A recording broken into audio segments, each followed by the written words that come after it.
It's made me who I am and who I be. So luckily, in love with paper, dodge the street and the concrete. I hope my sack and life is looking pretty sweet. Been done dirty, gotta end it, that's the only way I sleep. And so I'm gathered here today in memory of all the snakes and facing double faces, same as family. I let it go, I let it free and let it be. I close the casket, watch it drop, I walk away and say my piece. In 2015, I received an email from Matt at Mac Media with a link to a new track by Minneapolis DJ producer Emcee, MaLLY. The track was called Say My Piece. It was dope. I liked it right away. I wanted to hear more from him. He dropped an album in 2015 called The Colors of Black album, and then went on a national tour with Rhyme Savers artist Brother Ali. And then I didn't hear from him in a while until recently in September 2019.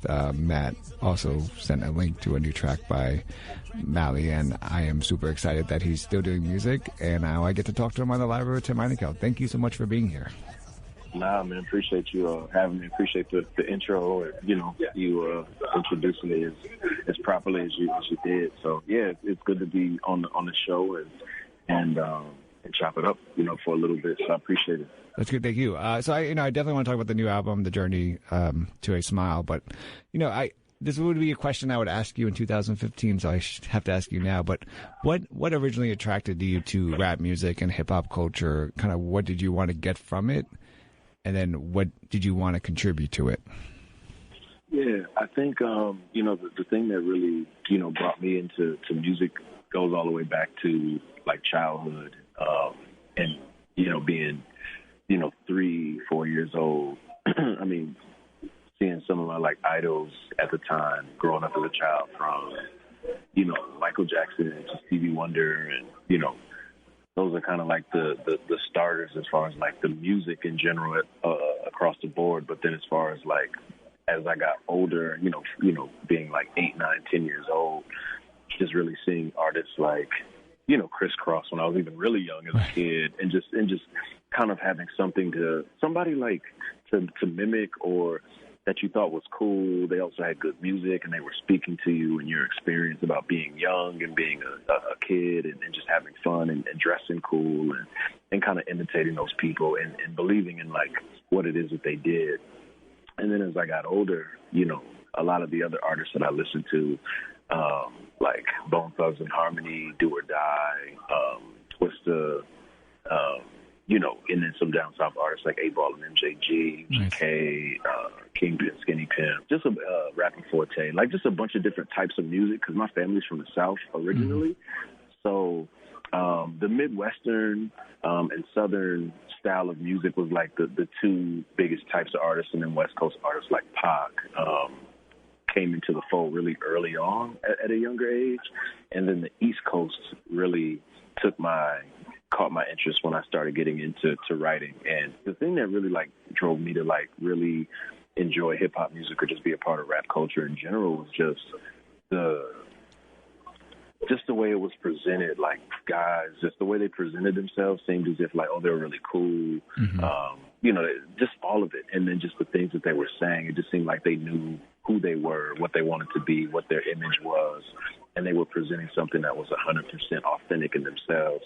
And I think, that's like the nearest and dearest thing that you can attach to, especially if, and being an only child, it's like not having any older brothers, not having, father around. So it's like when you see guys that are like older than you doing something that looks cool or looks, positive, whether the music isn't necessarily the most positive, it's like you gravitate towards that. And it kind of influences how you dress, how you talk, how you walk, and you want to be a part of those things at a very young age, at least for me. And then when I turned, 14 and 15 is when I really started getting into the place of like studying certain artists like Idea, who's from Minneapolis. When I saw him battle, like he was one of the first people I saw freestyle off the head and battle and like destroy like everyone from, didn't even matter the region. It could be the East Coast, West Coast, Midwest. And he was just super dope at it. So seeing someone from here do that and then branching that out to the artists like really studying Big, studying Jay, really studying Nas, and not just the singles, but like really studying their B-side cuts and like how they really put words and put syllables and like songs together and how they rapped and how they and just how they played with words. And just seeing how dope it was and being like, oh, like this is really dope. And then the mixtape era was like a big influence in my life too, with like K Slade, DJ Big Mike, Who Kid. And you learned about so many different artists from different regions. You know, you learned about, especially the East Coast, you learned about their slang, the way they dressed, different neighborhoods, different blocks, just all of it, from the positive stuff to the negative stuff too. It was like, and the freestyle era had really shifted too, right? It was like dudes spitting written verses over, you know, a well-known beat, but it would be some of the like dopest, you know, shit in the world. It'd be like Fabulous was big in that, Lloyd Banks, Cassidy, Poster Boy, I could Paul Kane, Stack Bundles. Like I could name so many dudes that like I loved growing up when I was in high school. You know, obviously the G Unit era with 50 and Yayo and Banks and that whole movement. So that was like a big, if I'm being like completely honest, like who really inspired my style early on and what made me want to get into it. And a lot of it was like, you know, you want to be cool. You want people to think you're, you know, like the man, so to speak. And you want to be saying like the coolest stuff. And then that branched off into me studying then some of the older guys that some of my like favorites from the East Coast looked up to. Like Jay was obviously a big Daddy Kane fan, or Fab was a big Daddy Kane fan. And when I go back and listen to their records, I'm like, oh, that makes complete sense. Like they got, or G-Rap or a Nas or a Rakim, like you really get a chance to see who inspired the guys that you look up to and where they got maybe some of their inspirations and style from. So pulling from like a Jay-Z, a Nas, a Tupac, a Big Boy, or, you know, later on Fonte from Little Brother. It really was just around like being cool, being dope, but then also like wanting to say the dopest line, but still like telling your story and not just making it about spitting the tightest verse, but still having bits and pieces of your life tied into, tied into the verse. And tied into the music. Oh, and Joe Budden, I can't leave Joe Budden out. Like Joe Budden was another one. Like and people used to give me flack for being a Joe Budden fan back in the day. Like in 02, 03 when he was on the Clue tapes, he was just disgusted. Like, and dude was like, oh man, he's only got one song. I'm like, no, Joe Budden's got joints, bro. Like he can make songs for the girls. He can spit for 8 minutes with no problem. He can make the introspective records. He can, you know what I mean? Like the party joints. He was just so well-rounded. And I felt like his shine got lost maybe in some personal stuff or dealings with a label, as well as I think people writing him off for just having the one song Pump It Up, which is kind of like a disservice. Right. I think hip-hop in general, or just even people who say they listen to music, but only he only has one song. It's like, do you really search or look for an artist? So it was really just about saying the dopest lines and having some of the dopest material, as well as like dressing nice and being cool. That was the impetus for me that really got me into and then also just being connected to one's manhood and like learning from those guys, like what it was like to, at least from an outward perspective, be a man, like grow up. And you know, some of it wasn't the most positive, but then there were other elements that were really positive too, depending on the artist you were listening to. So, yeah. So when did you, and all this, when did you start actually, I guess, putting, you know, pen to pad, or, you know, even freestyling in your head to kind of, you know, find your identity, you know, find yourself as an artist? The first time would probably have to be 14 or 15 years old. And I think if I could, the moment that I always think about the most is when the Dynasty came out, and the one with Jay on the front throwing up the diamond, and it's him with the bandana. It's like the compilation album, but, you know, they call it one of his solo albums, but it's more of a compilation. The intro on that album is so crazy to me, like that beat, just the way he was, like, that was like one of the first times that I can remember trying to write to somebody else's joint and come up with my own, you know, verses, or write, as I used to have in old magazines called Battle Bars, like part 1, part 2, and I try to like write some of the like slickest disses towards whoever. Nobody in particular, but just like a very universal, just battle bars, trying to like get punchlines in and stuff like that. So I would have to say 14, 15 was like one of the first times that I started trying to write rhymes and put everything together. It wasn't good, but you know, I tried. Yeah. I tried. It was my first attempt. So yeah, probably 14 or 15. When did so? I imagine your kind of your perspective that you just kind of talked about was similar in 2015 when you wrote "Say My Piece." Am I correct on that, or? Yeah, that's when that 2015 is when "Say My Piece" came out, produced by my DJ and longtime friend Last Word. We dropped that about a year after "The Colors of Black" came out. Yeah. So when did so you fast forward to now? When did, or has it at all, how your kind of your current perspective on hip hop as an artist, how has it changed since 2015, and if so, how has it changed? Yeah, like I would say my personal perspective has changed both musically, internally, outwardly, just across the board, and how I even view artists. Because I remember, if I'm going back to the earlier material that I used to have, a lot of it was like, the whole like quote unquote anti-swag talk, and like, no skinny jeans and, that kind of thing. When we were still like wearing baggy clothes at that time, and kind of rebelling against the mainstream to some degree. And you still kind of see that happening.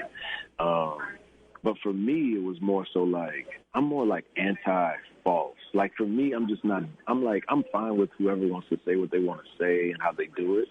And it's something about people giving off a feel or something that seems authentic or something that seems like them. Some people sell it well, and some people you can just tell they're like fraudulent frauds. But for me, it's definitely about, now at this point in my life, do I personally think the music is good, and not worrying about what may be the main narrative is, because the main narrative is on a few different sides is, these guys who don't have deals, or they're underground, they're bitter and they're upset, and they're just like old and stuck in their ways.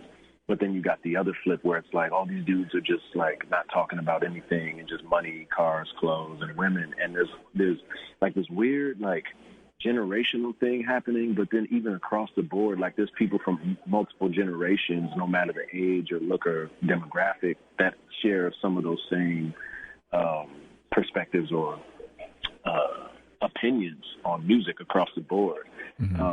But for me, it's definitely, when I wrote that song, Say My Piece, I was in a place where I wasn't sure what direction I wanted my career to go into. And then I also was kind of like shook on, do I try to convert and like quote unquote experiment, and tell everybody I'm just trying something new to like, do the triplet flow and, try to, but it's like, why and how, when I've like built a career on just being myself. And I can definitely give credit to Fontaine, Sky Zoo, and Joe Budden for being artists that I think have always kind of stuck to them doing their music and their art how they've always wanted to do it, and never like steering away from that path. Like whether they want to sing on a song or they want to just straight, just bar you to death, but still make a good song in doing that, then they'll do that. And I don't think I think those are the guys that I look to for inspiration. Even if I don't hear everything that they do, that's the stuff that keeps me going, because just something about the authenticity and staying true to your guns and not trying to fit in because it's the thing right now.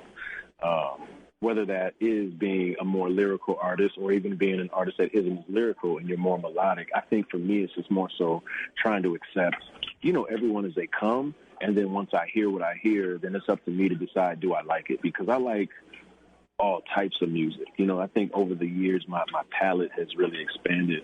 And someone I can give credit to for that is definitely my friend and DJ Last Word is, years ago, I can't remember how long, but probably right around the time we first started working together, he straight up told me, he was like, yeah, you should probably like just start expanding, you know, what you listen to and study other people's material, whether it's pop music or folk music or indie music and different types of artists, just seeing how they put songs together on top of just rapping.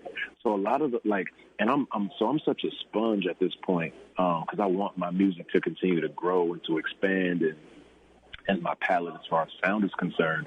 So I listen to so many different things and so many different artists with an open mind.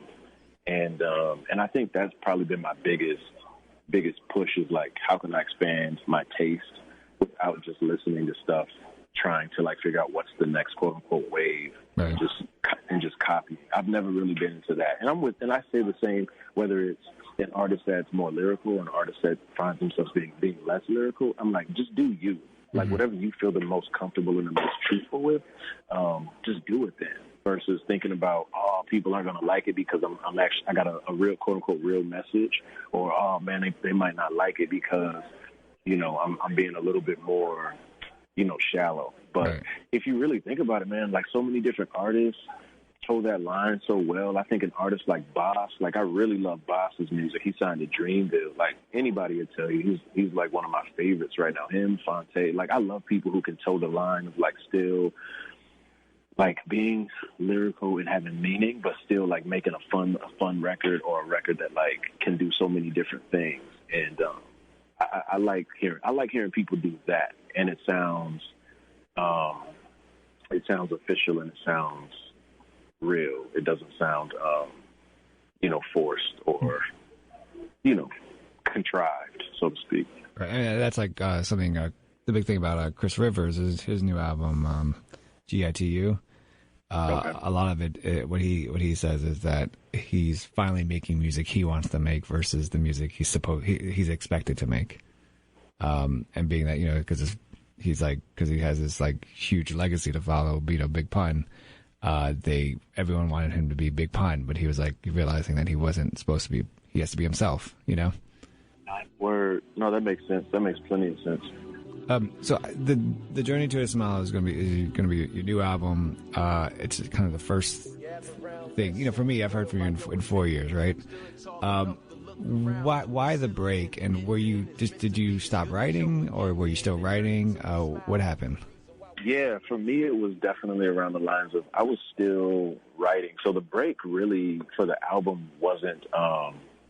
The break really wasn't like around I'm just going to stop doing music, because I had been I started writing The Journey to a Smile in May of 2015. Oh, wow. Yeah. So I started writing it in May of 2015. And I think one of the first beats that I actually remember getting was for one of the tracks called Praying Since 22. And the initial song that I wrote to it was just not good. It wasn't a good joint at all. But I remember like having that beat first, and then there were a couple joints that I got that I don't think made the project. But yeah, I started writing the album back in May of 2015. And then as we got later into different songs, once I think I wrote All That and then Black Moses, like I wrote those two joints and I was like, okay, I think I know like where I'm going. And then by the time we got to like 2016, I can't remember how many songs I had, but I had like double-digit amount of songs. And we just kept writing, kept recording, and just trying out different things and getting different sounds from PC, who's the producer on the album. And really what took it took the album about an hour, or not an hour, but a year and a half, close to like 2 years to write and record, and even like a little bit of mixing.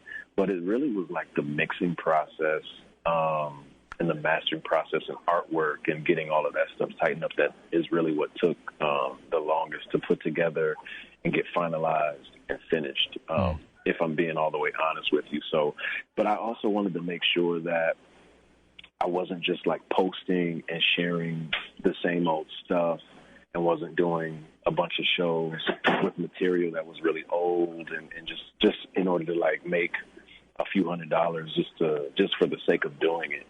So while I'm writing the album and recording, I had started getting involved in like doing some teaching artist work, so doing residencies at different schools and organizations and things of that nature. So I was like diversifying my skill set across the board, not only like, you know, performing, writing, and recording, but also sharing this gift with other people, and what it takes to write a verse or write a poem or put your words together, and what it takes to perform something, as well as, you know, having a small business more recently. So all of these different things were like kind of taking place in the midst of the process. But I made sure I was intentionally quiet on social media. Like I would post here and there if something like a show was happening. You know, like I had a show with Black Milk in 2016 or 17. You know, I would post and share those types of things. Mm-hmm.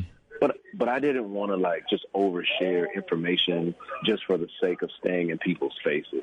Right. Because then after a while, people start saying, hey, man, when's the next album coming? You know, when's the next? Because that's what they want from you. And trying to be as positive about it as possible versus, you know, posting information and then you don't have anything to give people. And it's like, no, they follow you because they want to see and hear new music from you. After a while, you just posting random, you know, rhetoric and banter. Right. It gets played out, and people might lose interest because it's a very fast-paced environment on social media. And I'd rather be quiet and then say something once every couple of months versus say something every day and I have nothing to offer or nothing thoughtful to contribute to the conversation. So me, it was more about intentional contribution. And then if I felt like I wanted to share some information about what we're doing in the studio, I would do that here and there. But I kind of like the element of mystery still. I like that you can, at least as much as possible, try to have some sort of element of mystery. And if that's how you decide to manage your presentation, I think so be it. Where some people, they're like Talib with it, like they're tweeting and texting and Instagramming all day. You know what I mean? Like you know that they're there, you know, versus some people like a Kendrick or J. Cole, they're a little bit more in the background with it, and which I like too. You know what I mean? I think everyone has their own way of doing it, and I think that's the beauty of all of it is you get to pick and choose how much you share or what you don't share. And I guess I fell more on the spectrum of falling back and just kind of paying attention to see what was happening in music and happening in Minneapolis and nationally, and just how music was starting to sound, or what people were trying or wanted their music to sound like. But I knew I didn't know necessarily what people's response would be to the music when it came out, but I definitely felt really positive about everything. I felt really confident about how things were sounding, what I was saying, how the production sounded, how it was mixed. So I went into it with a positive outlook and attitude for sure. The title of the album, "The Journey to a Smile." When did you come up with that title? But two, I mean, can you tell the story behind the title and the meaning for you? Yeah, you know, for me, the title, you know, kind of all of it, like from the insignia around the peace sign and the balloon, you know, to be all the way honest with you, like a good friend of mine that lives outside of Minneapolis, initially, we had like this inside, you know, people have like nicknames and slang between each other sometimes, mm-hmm. or personal inside jokes or thoughts or whatever. It was kind of like that. And initially the balloon kind of started off as a symbol to like our connection as friends. Our connection is being tight. And so it kind of started there, and it represented like, you know, just in general, like love and unity and positivity and being light and not like holding on to things and being able to let things go and things of that nature. And then as time went on, I was like, I really like what I think this stands for. And then also I'm big on peace and love and equality and things of that nature. So I wanted it to be about that. And then, you know, initially I think, you know, the title was like one of those things where I felt like I had been on this journey, but I was on this journey of like trying to figure out like, what does it mean to be happy? You know, what does it really mean to find oneself and be positive at no matter what the circumstance? And kind of writing or coming up with a title around that, around just genuine happiness, whether whether, it's raining outside, you feel you're good regardless. Whether, you got a good job the next day, you feel good. No matter the circumstance, you're good to go. And I can honestly say, too, I think pairing that in with some of my spiritual practices as of recent in the last few years, that definitely played a huge part in impacting the title, The Journey to a Smile, and those spiritual practices being Buddhism, and trying to keep like a level head regardless, and for me, maintaining my relationship with the Creator, and really trying to write from that place, in a place of honesty and authenticity versus just, what do I think people want to hear from me since I've been gone for so long? But like, what do I feel like is my perspective or my story as an artist, and how can I share that 100%, without any type of filtering or anything of that nature. So it was really just based around a lot of like life circumstances and my own perspective on where I was at personally. Really like being out of that dark place, which the Colors of Black represented when it dropped in 2014, and really making some intentional changes on like how I treat people, myself, how I live and move in the world, the type of work that I'm doing. The title was definitely impacted by that, which, then it also, and I think the title of the album only comes up once, and that's in the intro of the album and the very beginning of the record. And after that, I don't think I say it anymore, but it just kind of was like a good way to also start, to start a project too. And I was like, I think this would be dope to say. I feel like this is the reason why all of us are living, is to like figure out what is it that makes us smile. So it's not just a one-time smile, but like what can that serve as a metaphor to? Could it serve as a metaphor to, all of those different things that I named earlier? Is it like having a successful career, your family, or how do you go from one place to the next, and how do you maintain that? How does one maintain, that particular consistency with one's, with one's life, and what is it that makes you happy, and being able to speak to that stuff, honestly and accurately as well. So what, with the title of the album, what was your thought process in terms of starting off the album with the track Dear Mama? Yeah, it's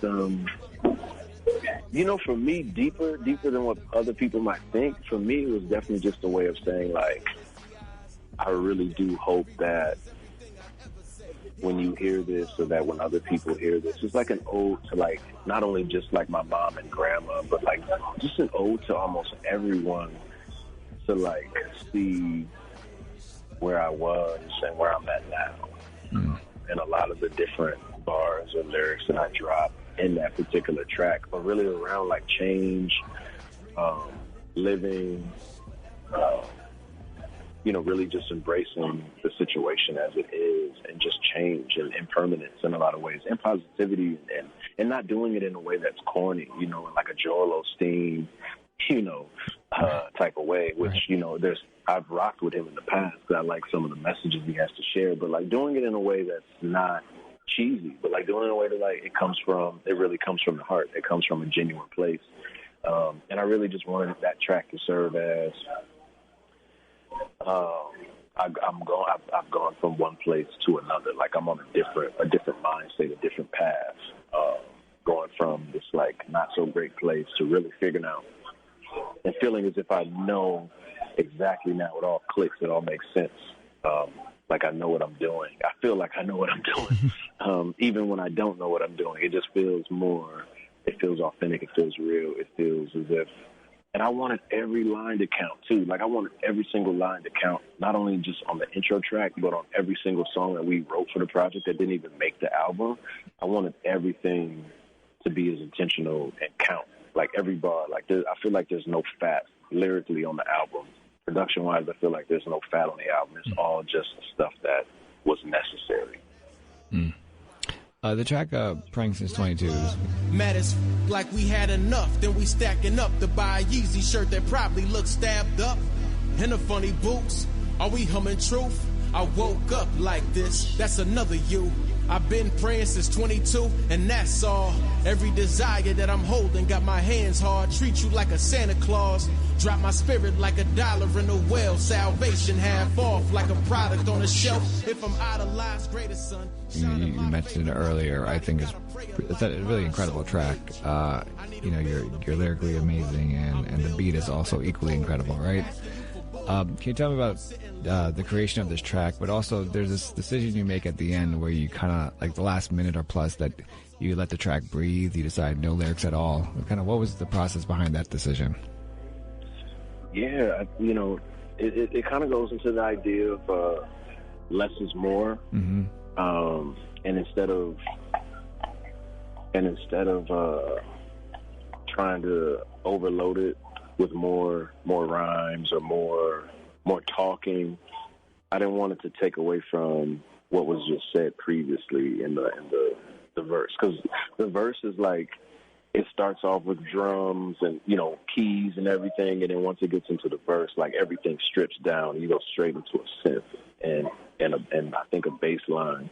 And then the drums come back in once the verse is done. But it's kind of like I want folks to hang on to every single word, like, and think about what was said, and give them that.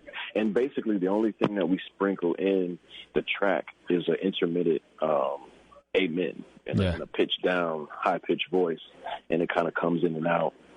And to me, I think that's more effective, giving people less than trying to give them so much, because then, it is one of those things where you can decide to give folks more, but I wanted folks to hang on to everything that was just said previously and be like, yo, what did he just say here? I got to rewind that. Right. Or versus he's just going to go all the way through. Or, you know, another option that we thought about was as soon as the verse was over with, just like hitting them with a hard, heavy piano key and then stopping the track and going right into the next joint. But we thought it would just be more dope to extend the track out some and let it just kind of play out and ride, and just give you something also like ride off it too at the end of a particular joint like that. And the song that it transitions into is like a really nice transition as well too. But yeah, I thought it'd be less is more, and I've been kind of more of a minimalist in certain areas for the last, I'll say 7 years, since the last Great even. And then on The Colors of Black, we really tried to exercise a minimalist approach on, you know, vocals and not doing too much, but like giving the music a place as well on the song. So it's not just all about the MC or the artist or the singers. Like, no, we actually want the music to shine too. I want PC to shine as well, the producer, you know? The track that it does go into is Faces. It's another great track, and it's kind of about how fans or even people have this, I think, their own perception of African Americans, and if African Americans, quote unquote, push back, then there's some pushback by these fans or other people. You extra comfy in a dream, but you staying woke. Go appeal in some skinnies, let them hang, bro. Ain't saying, but the beats bang, no. And every money tree comes with a stained rope, a couple food deserts, and some gentrified rainbow. But you the man, what's your plan? To crack a smile and keep satisfying fans. But why rap if it's water in a lost sea? Pushing flowers up, hate, what were you saying at the time that kind of, you said, all right, I got to write something about this and address this issue? Yeah, you know, a lot of different things went into that song. You know, a few different things went into it. One of the main inspirations that really stuck for me, was working with or touring with my friend who's out on the West Coast, Bamboo. He was on tour with me and Brother Ali and Last Word in 2014, and he has a song on one of his newer projects that came out a couple years ago called Pray for the Devil, and he's got a song on his album called Whiteface. And in that particular song, he's kind of breaking down just the attitudes and his perspective on how white fans or white consumers of music react or take in hip-hop music in general, or how they treat maybe more socially conscious artists. And when I was listening to the beat for Now Faces at the time, something about like doing the chorus the way I did it just stuck into my head. I was like, what if I do sort of a sort of I guess you could say maybe a response, or more so like a continuation of that song, but in a different way. Mm-hmm. And the first verse deals with not only, folks participating in maybe some activities that aren't necessarily the most, from my perspective at the time, like the most productive things, or kind of like that weird paradox of, we say that we want progress in these different things, but then on the flip, the way we are doing things, there's like a very blatant conflict in how that's being portrayed or how that's being shown. But then it's also like that weird, like even if people are just kind of doing them, the response to it all isn't the most positive, or maybe those things that may be seen as the negative things are the only things that the mass consumers want to see from a particular group of people. Maybe it is we just want to hear you, say some ignorant things, or maybe we just want you to seem like you're stupid or that you're not educated or intelligent, versus we want you to be a critical thinker or a globally minded person, or take care of your family, or, take care of yourself and be entrepreneurial and value education, or whatever it may be. Mm-hmm. And then that's why I kind of start the chorus off with, they only want to smile at the blackface. So it's like, yeah, you can smile, you can be happy, you can be these things, but you can't complain. You can't have any gripes about how the world works. You just have to take it and bear it and grin the whole time. Right. And then going off into the second verse, it was like,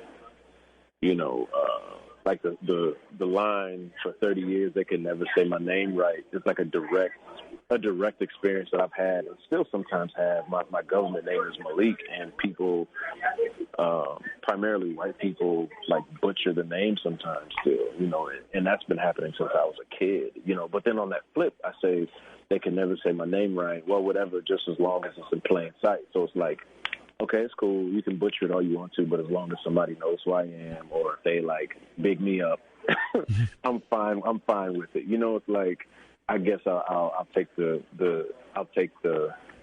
good with the bad, if that makes any sense. And then the second verse just goes deeper into criticizing, quote unquote, the quote unquote majority for some of their activities and actions towards people of color, specifically black people.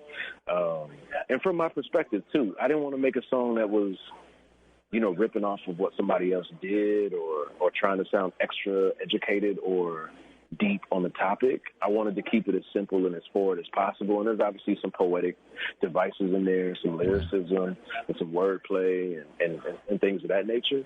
But I also just wanted to make sure that it was as natural and as authentic as possible. And I wasn't like trying to do something, be somebody or be something that I wasn't. Right. I didn't want to try to make a song like Common, who I absolutely respect and love his music. He's a legend in hip hop. But I didn't want to like try to take something out of his book. I didn't want to try to take something out of I Self Divine's book. I didn't want to try to take something out of my friend Ali's book. I wanted to just make a MaLLY version or MaLLY song on this particular topic.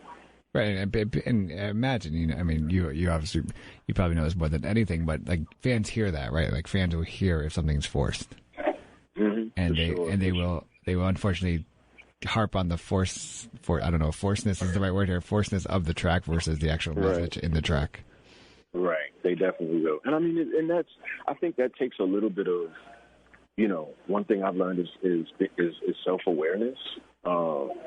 Is being self-aware in those situations, because usually I think sometimes we can fall victim to opinions and the chatter and the banter, whether it's real or not, and fall victim to that, thinking, oh, this is what they want from me or how they want it from me, and then before you know it, it's like you're looking crazy, like people got you out here looking crazy and don't.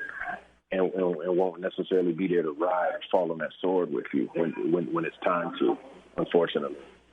You've mentioned PC a few times in our interview, and PC is the producer for this album. And I think you said when you heard it, he was a breath of fresh air working with him, and his sound was completely different than any other producers you've had worked with.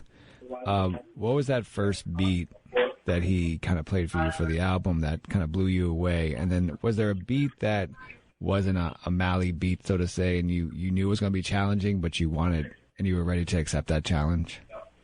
Yeah, you know, for me, like, the thing with PC was just his whole style. Like, a lot of people like, yo, he's got like a Detroit kind of sound. And I'm like, really? So then I go back and listen to artists like Zoe, who works with Fonte and works with Carmen Rogers. You know, he's a keyboard player and producer. And some of PC's work would have, like, it'd be real synth heavy. Most of it sample free, and then sometimes we'd have samples. But one of the first joints that he sent me, it was just like straight drum, kick, snare, you know, and a synth. But the way it swung, like the swing of it all, it was like, yo. And I think I wrote like a song called "I Just Want You to Love Me," and that particular song didn't even make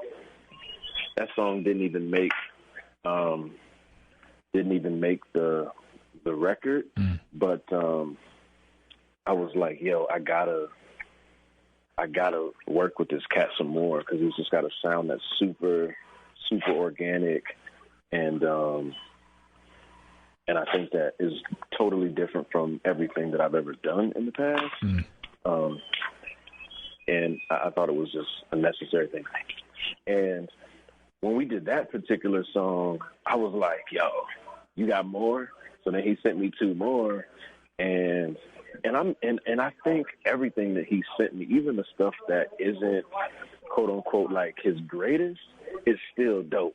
And that's that's like a good problem to have. Yeah. But it makes it difficult because it puts you in a position of wanting to write and make a song to everything. Even if the song doesn't come out good, you feel tempted to want to write to everything. And that was the position that I found myself in, was, man, I want to write to everything. I want to make, and he's like, we should just make 50 songs. And I was like, I don't know if we got that much time to write, to make 50 joints. But it was just, and he had so many different styles across the board when it came to production. And a lot of the first batch of beats that he played for me were really synth heavy, but man, it was like coming up with stuff like content for him. It was such a breath of fresh air. It was like nothing trying to come up with words or, hum some melodies or hum some choruses to myself and try to come up with ideas, whether they made the project or not. It's still good when the music is that good where you're still able to just come up with something to it. Because sometimes there's a lot of music that I've gotten in the past where I just don't feel it, and I'm like, I can't even come up with anything to this. And I find myself, but in a position with him, it's like, I could probably go this direction and make another version of this song. So it was always easier or more, and it was just fun too. I just found myself in a position of being excited to create again. That's awesome. And coming out of a more of a darker, more simplistic, side of production, which I think The Colors of Black did what it was supposed to do, and it did well. And we got some like really powerful songs on that project. But then transitioning into coming out of that, it's like when you come out of something dark, you want the mood to reflect. You want the mood of the production, at least for me, to reflect, where you're at personally. And sometimes you can't really put a finger on what direction you want to go into until you hear that particular sound, until you just hear it and you just know. It's like, yeah, this is where we got to go. This is where I want to take it. And I was blown away because, once again, everything he was sending me, for the most part, was all just crazy. It was just super dope. And I'm like, yo, this is a really good problem to have. So I'm like, I'm going to try my best to write to everything. And in the mix, we ended up writing and recording like 30 joints. And out of the 30, I would say 27 of them were 26 or 27 of them. I was like, all right, these could potentially make the cut. And then out of those 26, 27, I want to say 19 of them, you know, were for sure, like songs I would want people to hear. Mm.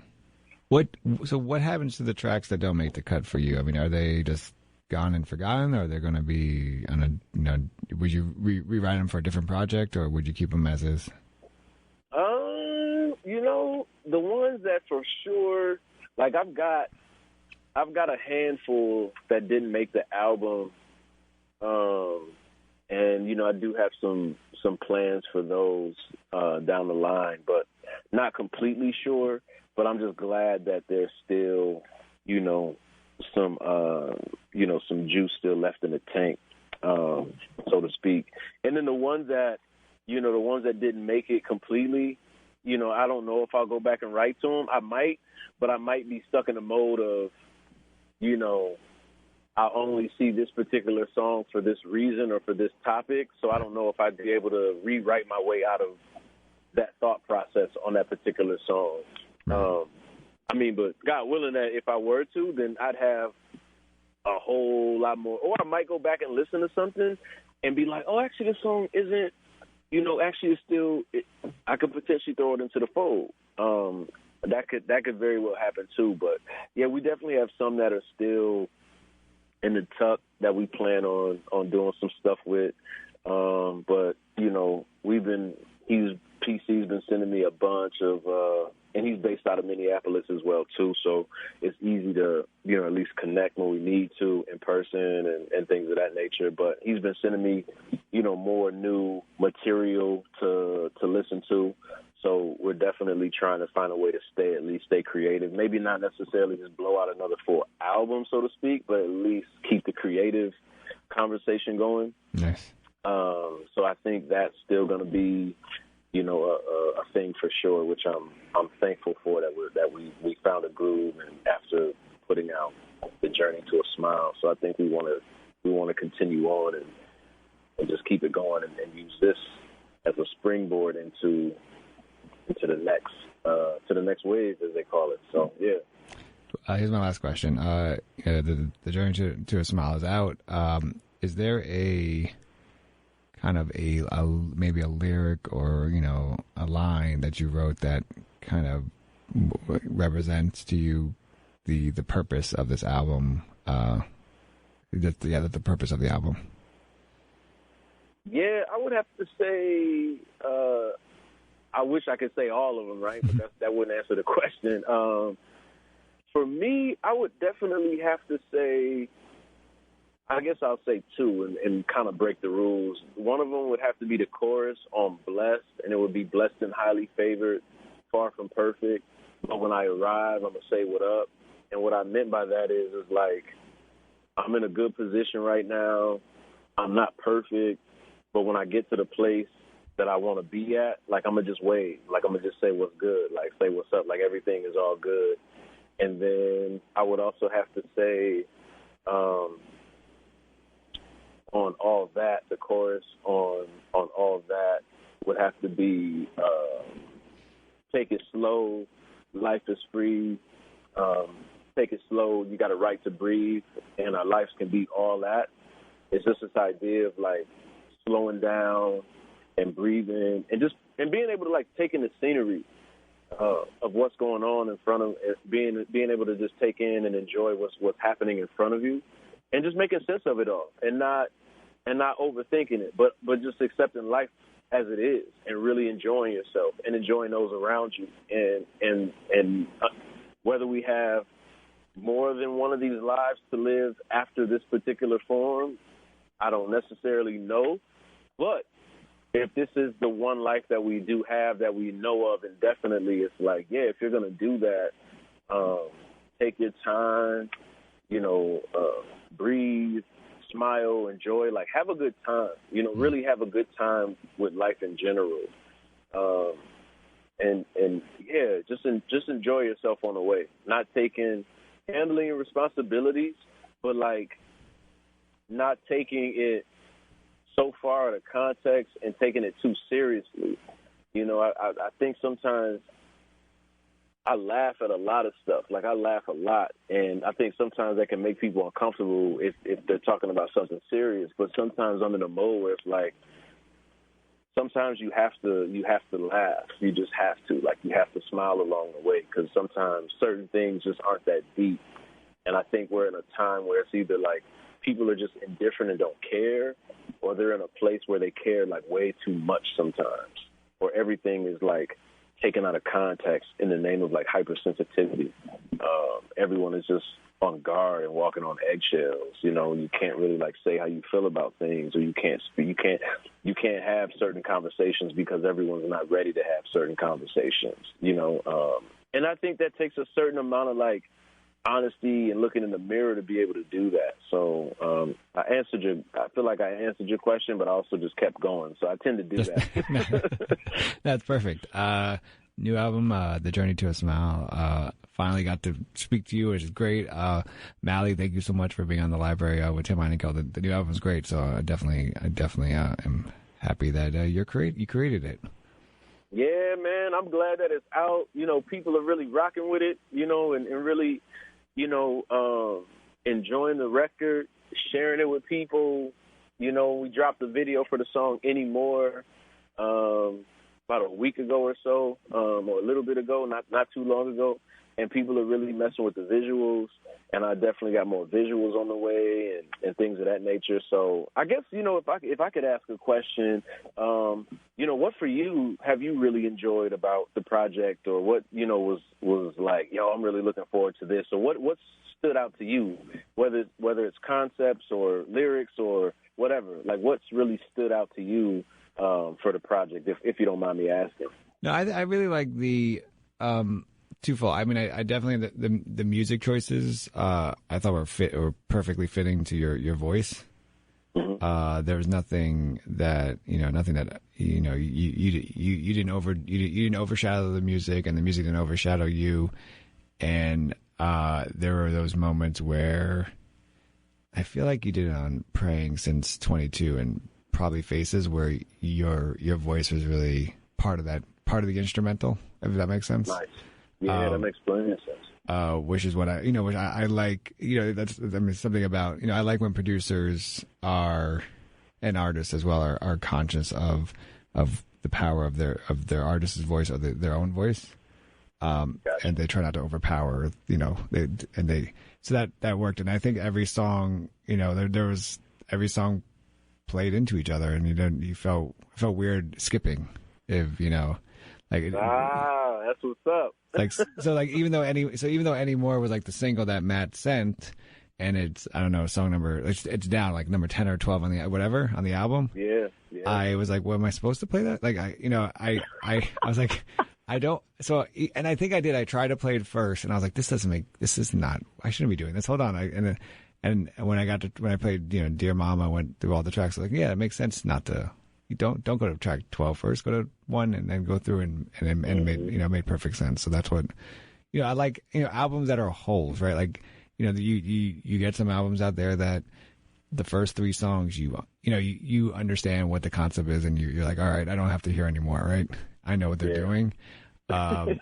This one I knew what the concept was, but I had to hear more. Like, I know, like to get the full, you know, understanding of what the concept is, you have to hear the complete album, versus some albums you get the concept by hearing just three songs and you're good to go.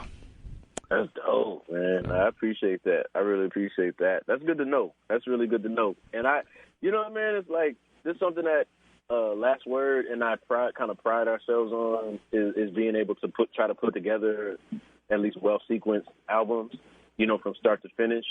And I think I try to come at it with a filmmaker's mind, or having like a nice intro, whether it's a big, heavy-hitting, just feel-good moment, and then there's like the middle point, and then there's, you know, the low point, the high point again, and then it ends off kind of way. Yeah, and that was a conscious decision, is because at first I was kind of struggling with what song should I pick, and to give you some secrets, I was like, I could do Black Moses, But I feel like that would be the easy pick of a song, you know, and that, because that basically starts the album out. And I think it starts the album out, you know, pretty well. But I feel like that would have just been too easy to start the album out with that particular song. So I was like, let me pick another song that I really enjoy or am proud of, and that I think also touches on that idea of, like, self-assessment, the journey, looking at oneself, looking at the world, things of that nature. And I was like, any more might be different. And yeah, it's not like within like the first 4 songs, but it's still like a song that just, like, when it came out, people were like, yo, like, they did similar thing. It didn't make sense completely, because they're like, yo, like, this is the single? You know, because everybody that hit you with the single, they kind of hit you with the feel-good, you know, the feel-good joint, not the super, like, thoughtful one. They hit you with the easy joint. But I was like, let me try hitting somebody with this first instead. And that was honestly, like, one of the first songs that got mixed for the record. And when it came back, I was like, yo, this song's going to be dope when it's done. You know, I just knew. Like, I just felt like I felt really good about Any More. And that's one of the songs we did one of the first videos for, and the video we did for it came out really nice. My guy Jason Ho from Dream 19 Films did it. I think he did a crazy job on the simplicity around the visuals and some of the abstract concepts we threw in there. And yeah, man, we made it work. We definitely, I think we're making it work. And PCs, please. Everyone that had a hand in it, like Medium Zach, who engineered the album, Paul Utaka, Last Word, they helped with some of the sequencing and additional, you know, production of the overall record. Abby Wolf on flying, Asher Belk on the photography, and then Keith Williams on the artwork. Like, it was one big team, it was like a big, small team of people who just helped put it all together. So, like I tell people, it's like, if you support the record or do any type of streaming or spins or T-shirts or whatever, like, you're supporting my friends that help, you know, put this album together with me. You know, I'm the one in front, so to speak, but there's a lot of great people that put their time and effort into this record as well. So I can't talk about the album without talking about them as well. So yeah, I'm super grateful. And folks like yourself that have been hitting me up to have discussions and are sharing it as well. Like, you guys play a big part in why folks really mess with the record, or just taking their time to listen to it in the first place. So I'm super thankful and grateful for that too. So thank you, man. Stand on it, cause the truth don't bend, while these other mo don't pretend like they real anymore. You know it don't matter no more. Is it lust, is it love? Then you can't go wrong. And now we all won't shine, but it just ain't gold. It got me questioning my soul like, is it real anymore? You know it don't matter no more. Is it lust, is it love? Then you can't go wrong. And now we all won't shine, but it just ain't gold. It got me questioning my soul